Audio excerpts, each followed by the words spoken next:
교육원장 반포일인데 언론 어디를 봐도 오늘이 국민교육원장 반포이다라고 얘기하는 언론도 없고 그냥 뭐 언론 다 무슨 뭐 쿠데타니 뭐니 뭐 이런 얘기들만 지금 넘쳐나고 있어서 뭐라 할까요? 요즘 만나는 분들마다 담담하다 이런 말씀들을 많이 하십니다. 이 담담하다가 뭘 담담하다고 하나 가만히 봤더니 오전에는 암담하고 오후에는 참담한 심정을 그냥 담담하다 이렇게 얘기한다고 합니다. 사실 어느 나라나 어느 시대나 위기는 뭐 자주 있게 마련입니다. 뭐 선진국도 그렇고 후진국도 그렇고 뭐 국가들마다 다 이제 이 위기는 오는데 문제는 뭐냐? 그 위기를 우리가 스스로 극복해낼 수 있느냐, 극복해낼 수 있는 능력과 리더십이 있느냐의 여부인 것 같습니다. 뭐 지금 뭐 오늘과 같은 이런 위기는 우리 한국사, 특히 우리 현대사를 볼 때 많은 위기들이 이거보다 더 심한 위기들도 많이 겪었습니다. 그 위기들을 우리는 다 슬기롭게 극복을 해냈어요. 리더십이 있었기 때문이죠.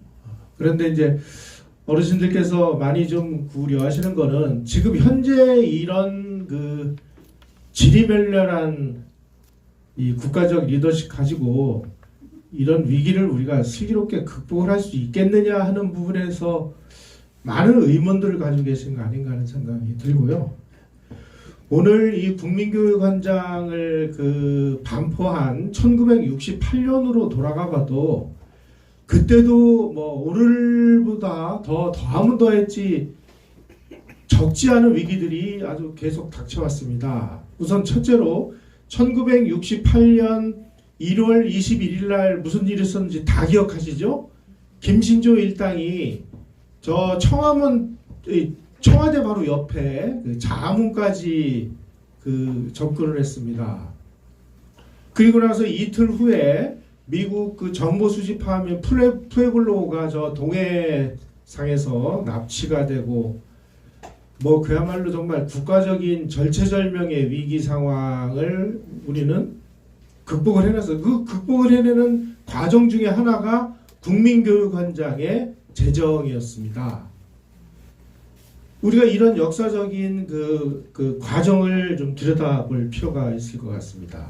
자, 그러면 국민교육원장이란 뭐냐? 국민교육원장은 우리나라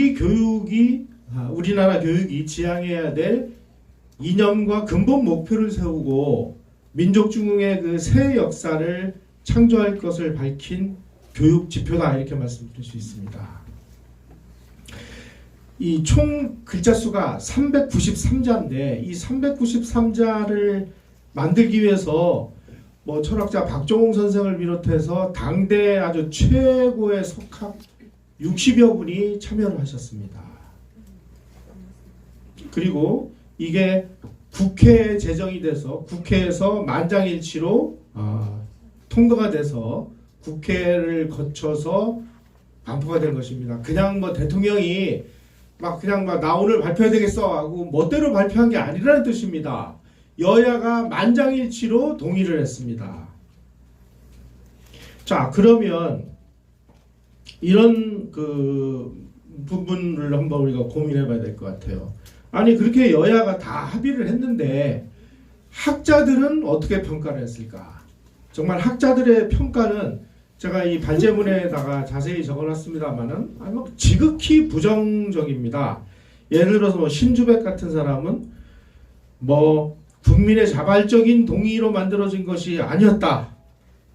그 다음에 뭐 김석수 같은 사람은 뭐 조국과 민족의 이름으로 개인을 억압하는 모순적인 논리로 국민의 정신을 속박을 했다.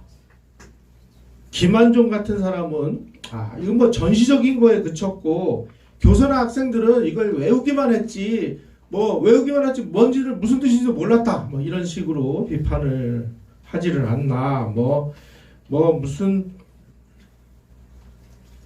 이길상 같은 사람은 이 정치 도구화를 상징하는 문서로서 교육을 획일화하고 단순화하고 비인간화시켰다. 이철범 같은 사람은 뭐 민주교육은 자율적으로 행해져야 되는데 이러한 그 자율적인 것에 정면 배치됐다. 한마디로 이 학자들의 연구 결과를 뭉뚱그려서 얘기하면 독재 정권의 목적 달성을 위한 도구로서 정부의 제도에 순응하는 그러한 국민을 만들기 위해서 이것을 제정했다. 이렇게 주장을 합니다. 자, 그러면 박 대통령이 진짜 이 국민교육원장을 제정한 이유는 뭐냐? 우리가 해방이 된 이후에 1968년에 이르기까지 한국의 이 교육이 어디를 지향해야 되느냐 하는 그 가치가 정립되어 있지 않았습니다.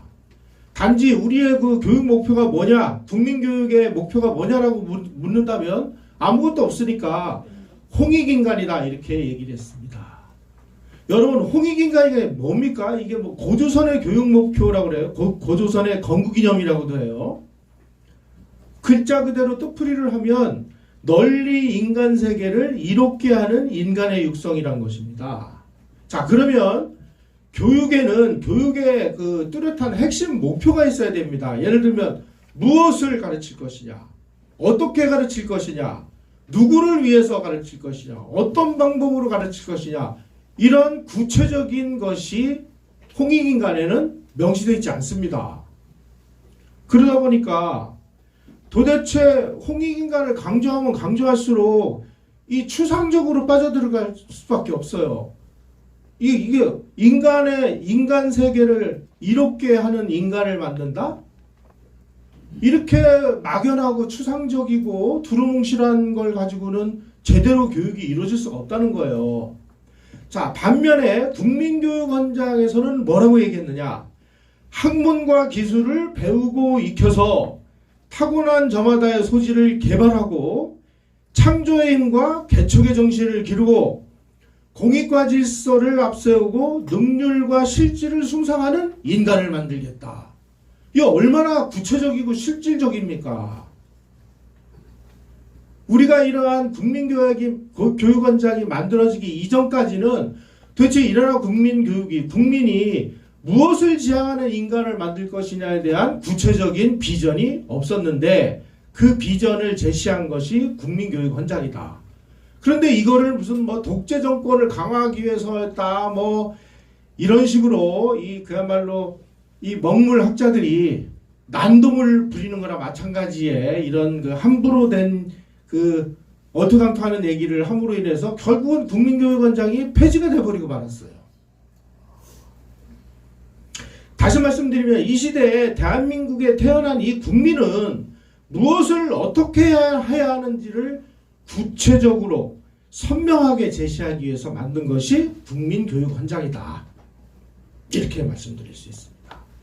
자, 국민교육원장은 그러면 뭐 박정희 대통령 어느 날 내가 이걸 해야 되겠다 이렇게 해서 제정된 게 아니고요. 박정희 대통령은 국가 통치를 위해서 많은 사람들의 이 지혜를 모았습니다. 그래서 이 화요회하고 목요회라는 것을 조직해서 운영을 했습니다.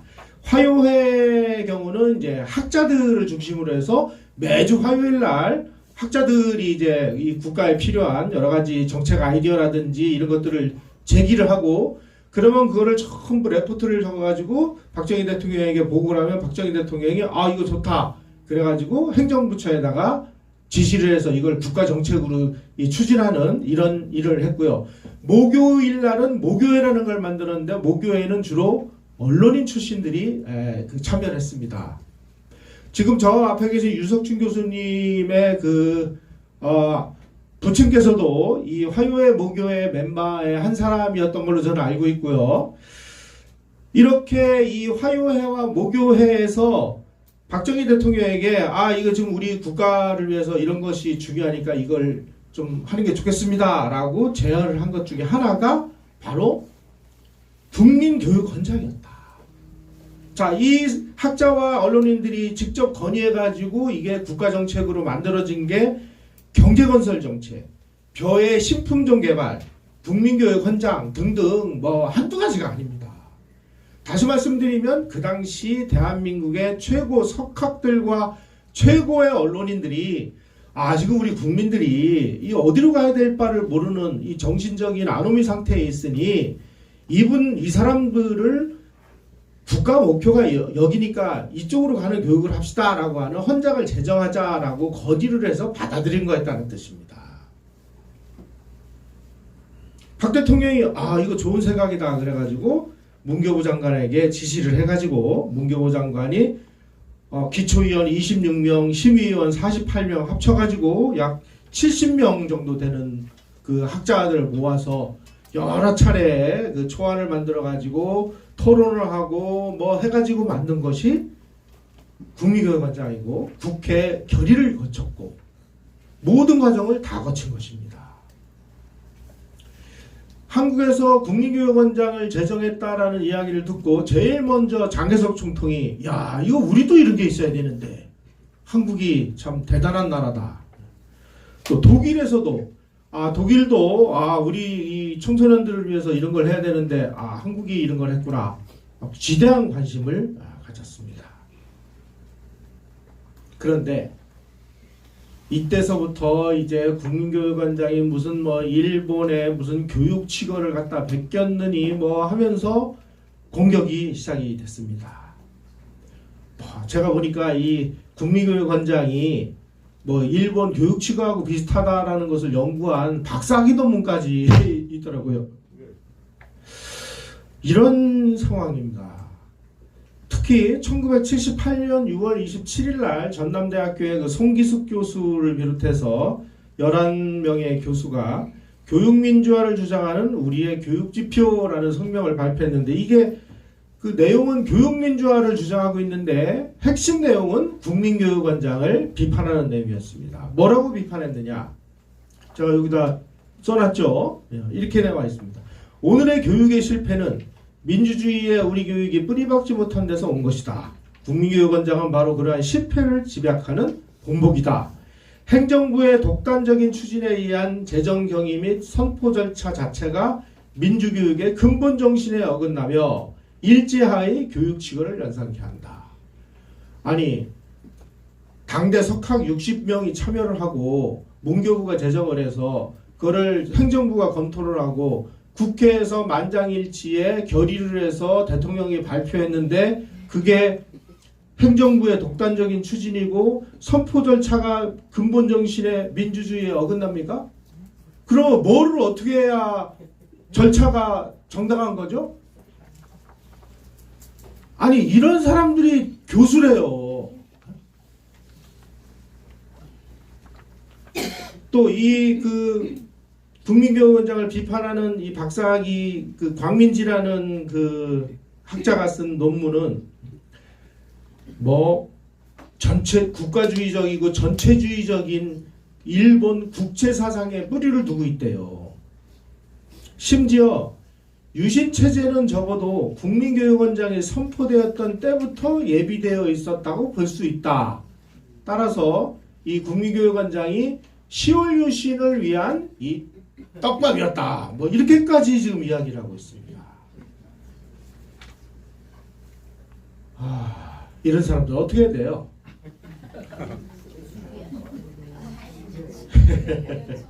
그런데 이 제국주의 일본의 교육치거가 이 사람들은 무슨 내용으로 어떻게 되어 있는지조차도 안 들여다본 것 같아요. 교육치거는 우리 국민교육원장은 대한민국의 근대화에 필요한 여군을 양성하는 것이 주된 목적이라면 일본의 교육치거는 유교적 전통에 입각해서 천황제를 공고히 하기 위한 내용으로 구성되어 있습니다. 따라서 아주 이 바탕과 철학이 근본적으로 달라요. 근데 근본적으로 다른 걸 어떻게 이렇게 유사하다고 이야기할 수 있는지 한번 볼까요? 이게 교육치거의 핵심 내용입니다. 짐이 생각건대 황종이 나라를 열어 굉원한 덕을 세움이 심무하도다. 우리 신민이 지극한 충과효로서 억조의 마음을 하나로 하여 대대로 그 아름다움을 이루는 바가 우리 국체의 정화인 바 교육의 연원 또한 실로 여기에 있다. 기타 등등 우리 국민교육원장하고는 이 서 있는 바탕이 다른 거예요. 그런데도 이거를 뭐 교육직을 갖다 베꼈다고 이렇게 얘기하면, 아니 그리고 이런 사람들이 또 박사학위를 받았대요. 그런데 실제 이 국민교육원장을 추적해 가면 바로 이 피테와 막스 베버의 이 자본주의 윤리와 프로테스탄티즘의 이 핵심 가치가 고스란히 녹아 있다라는 사실을 우리가 발견하게 됩니다. 천황제 이데올로기가 아니라 피테의 이 독일 국민에게 고함, 막스 베버의 프로테스탄트 윤리와 자본주의의 핵심 사상이 담겨 있다는 뜻은 여러 자료를 통해서 우리가 확인할 수 있습니다. 박정희 대통령은 이 막스 베버가 주장한 경제발전의 정신적인 토대를 세워서 근대화를 추구하려고 국민교육원장을 제정했는데, 바로 이 국민교육원장 작성의 주역 중에 주역인 박종원 교수, 이인기 선생, 이영진 선생이 국민교육원장 독본이라는 걸 발견했습니다. 바로 이 저자들은 한국 사회가 서구 자본주의 발전에 기여한 기독교 윤리의식, 이런 정신적인 바탕이 결여되어 있으니까 이런 것들을 우리가 대폭 강조해서 근대적인 인간을 양성하자. 바로 이러한 정신을 한국 사회에다 알린 사람이 이 화요회 멤버 중에 한 분인 서울대 총장 최문환 선생이었습니다. 이분이 바로 이 박 대통령의 스터디 그룹인 화요회의 주도적인 멤버를 담당했던 분인데, 이분이 우리나라 막스 베버 연구의 선구자예요. 이분이 또 막스 베버의 직업으로서의 정치, 직업으로서의 학문을 한국말로 번역을 했습니다. 그래서 이 스터디 그룹을 하면서 박정희 대통령에게 이 막스 베버의 철학과 가치를 지속적으로 박정희 대통령에게 제공을 하셨던 분이에요. 이러한 학자들의 생각이 박정희 대통령을 움직여서 박정희 대통령의 이 연설문이나 이런 데 보면은 막스 베버의 철학과 가치관이 그대로 배어있는 이런 연설문들이 상당히 많습니다. 1968년에 발행된 실업계 고등학교 국민윤리 교과서에 막스 베버의 저서인 직업으로서의 학문, 직업으로서의 정치를 소개하고 있습니다. 이런 것들이 국민교육원장에 그대로 녹아들어갔다는 거예요. 또 하나 이 피테 담론은 뭐냐면은 1806년에 이제 독일의 전신인 이 프로이센이 프랑스하고 전쟁을 벌여가지고 참패를 했습니다. 그래가지고 베를린을 점령당해요. 혹시 베를린 가보신 분은 아시겠습니다만은 브란덴부르크 문 위에 이 나이키 전사상이라고 그래서 이 청동제 말 4마리가 이끄는 전차를 탄 아주 유명한 동상이 서 있는데, 이거를 나폴레옹 군대가 승전했다고 그래가지고 그거를 전리품으로 뜯어다가 루브르 박물관에다 전시를 해놨어요. 정말 이 독일로서는 이제 치욕을 경험한 겁니다. 그때 이 피테라는 이 애국자가 우리 독일은 도대체 왜 프랑스에게 졌느냐? 우리 정신이 무너졌기 때문이다. 우리가 다시 일어나려면 어떻게 되느냐? 정신을 되살려야 된다. 이걸 담은 책이 바로 독일 국민에게 고함이라는 책인데, 이 피테가 이 독일 국민에게 고함이라는 이 책은 본인이 이제 연설을 책으로 묶어낸 겁니다. 이런 내용이 들어있습니다. 독일이 왜 패했느냐? 군대가 약해서냐? 아니다. 독일인 모두가 도덕적으로 타락하고 이기심으로 가득 차 있기 때문이다. 따라서 교육을 통해서 국가혼을 길러야 우리는 다시 재기할 수 있다. 내일로 미루지 말고 지금 당장 실천하자. 뭘? 국민의 도덕심을 기르고 이기심을 버리고 공익과 능률을 향상하는 일을 해야 된다. 그게 우리 국민교육원장에 그대로 녹아서 표출이 되고 있는 것입니다.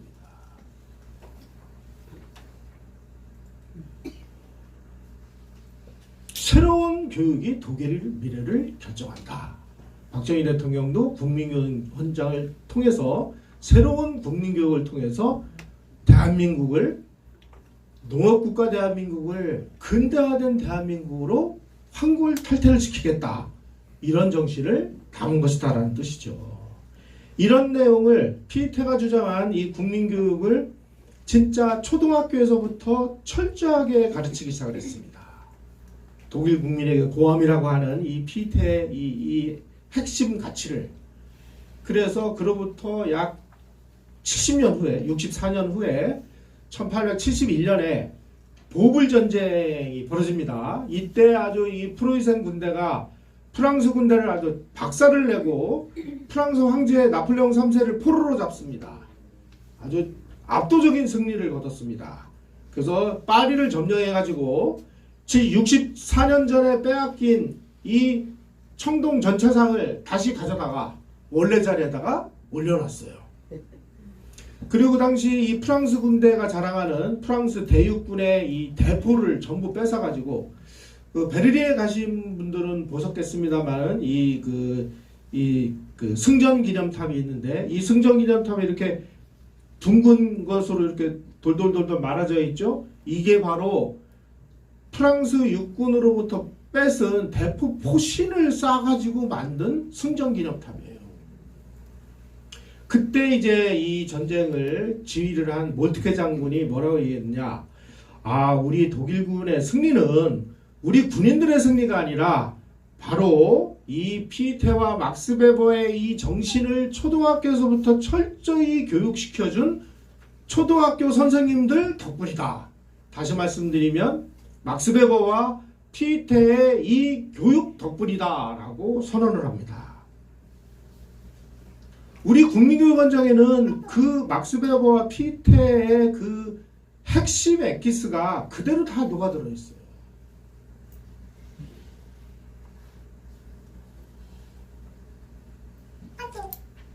박정희 대통령은 박정홍 선생이라든지 최문안 같은 이런 학자들을 통해서 막스 베버하고 피테의 사상, 철학 이런 걸 깊이 이해를 했습니다. 깊이 이해만 한 것이 아니라 본인이 1964년 12월에 우리가 이제 그 경제 건설해야 되는데 돈이 없으니까 독일로 가가지고 돈을 빌려오잖아요. 그것도 담보가 없어가지고 우리 뭐 광부 간호사들의 월급을 담보로 해서 경제 개발 자금을 빌려오기 위해서 독일 갔을 때 이 라인강의 기적을 읽은 독일의 핵심 본질이 야 이게 뭐 고속도로도 중요하고 뭐 저 루르공업지대에 있는 공장도 중요한데 이거보다 더 중요한 게 바로 독일 사람들의 정신이구나. 그 정신은 어디서 왔느냐? 가만히 보니까 막스 베버와 피테의 철학에서 왔구나. 야, 고속도로 공장 짓는 것보다 더 중요한 게 국민교육이구나. 특히 지금 현재 우리가 근대화하기 위해서는 많은 산업인력이 필요한데 특히 기능공 이런 사람들이 필요한데 이거는 독일이 가지고 있는 이 직업학교 여기 있는 것을 우리가 도입을 해야 되겠구나.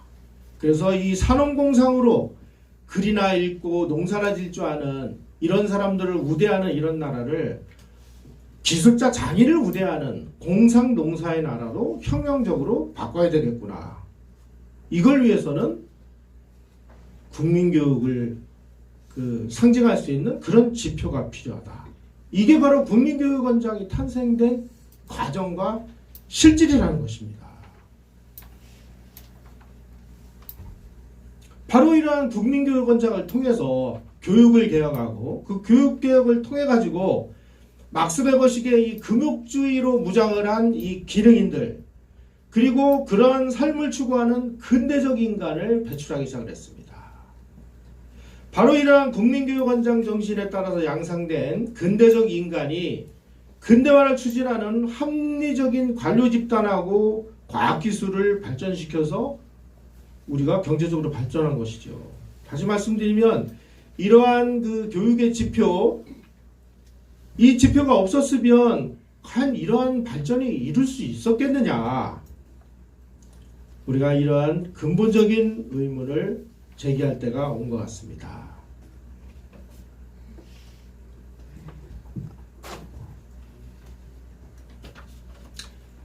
자, 그렇다면 우리가 이 독일식 직업교육제도 그리고 막스 베버와 피테의 이런 철학과 가치관을 받아들여 가지고 우리나라에서 어떤 교육적인 변화가 일어났는지를 한번 말씀드리도록 하겠습니다. 우리가 이 산업화를 하기 위해서, 특히 중화학공업화를 하기 위해서는 무슨 그 이전까지 우리가 이 경공업으로 국가 발전을 이룰 때만 해도 이 여성 인력들이 많이 필요했습니다. 바느질을 하고 아주 섬세한 이런 손길이 필요한 여성 인력들이 필요했다면, 중화학공업을 위해서는 이제 근육질 남성의 아주 고도의 기능이 필요했습니다. 그래서 경제기업원이 이제 우리 앞으로 기능 인력을 양성하기 위해서 공업고등학교를 만들자. 그래가지고 이 공업고등학교 육성을 위한 우리 경제의 장기전망이라는 것을 발표합니다. 여기를 보면 공업고등학교, 그러니까 기능 인력을 양성하기 위해서 전국에 걸쳐가지고 기계공고, 시범공고, 특성화공고를 만들어가지고, 기계공고 같은 경우는 이 강철을 1000분의 1mm 이하로 가공할 수 있는 정밀 기능사를 대대적으로 양성하기 시작합니다. 그래서 1973년부터 79년까지 19개의 이 기계공고를 만듭니다. 예를 들면 성동 기계공고, 서울 기계공고, 부산 기계공고, 기계공고는 50% 이상 학생들이 국가 장학금을 받고 갔습니다. 또 시범공고를 만들고 특성화공고를 만들어가지고 우리 중화학공고에 필요한 전자, 건설, 금속, 제철, 화학, 전기, 철도, 항공 관련된 아주 고도의 정밀 가공할 수 있는 이러한 엘리트 기능 인력을 대대적으로 양성하기 시작했습니다. 그래가지고 1979년에 가면은 공업고등학교가 97개로 늘어납니다. 바로 이 97개 공고에서 매년 5만 명 내지 6만 명 이상의 숙련 기능공들을 배출해가지고 1970년부터 1987년까지 우리나라에 약 200만 명의 기능공이 탄생하게 됩니다. 바로 이런 사람들이 가지고 있는 기능 인력, 기능을 가지고 대한민국의 중화학공업화가 이루어지고, 이런 사람들을 기르기 위해서 국립위원장이 필요했고, 그 덕에 공업 한국이 현실화됐고, 이런 과정을 통해서 박 대통령은 아주 수백 년 화석화되어 왔던 한국인들의 정신세계를 완전히 문치 위주에서 기술 위주로, 과학기술 한국으로 완전히 혁명을 일으키게 된 것입니다. 바로 그러한 혁명에 필요한 교육적 이데올로기의 근본 바탕이 국민교육헌장이다, 이런 뜻입니다. 이것을 확고한 가치와 철학으로 굳히기 위해서 대통령이 직접 이 국민교육헌장을 국민에게 반포했습니다. 그리고 1973년부터 대통령령으로 국민교육헌장 선포일인 12월 5일을 정부 주관 기념일로 제정을 했어요. 그랬는데 이러한 국민교육헌장 기념일이 언제 엉망진창이 되느냐? 바로 김영삼 정부 때였습니다.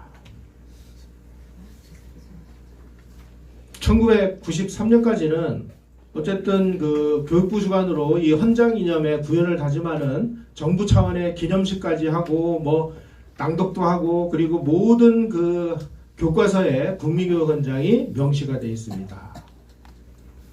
그런데 김영삼 정부가 1994년에 국민교육헌장 기념식 행사를 폐지하고 초중고에 들어가 있던 국민교육헌장을 삭제해 버렸어요. 국민묘지에서 편집본에서 파견해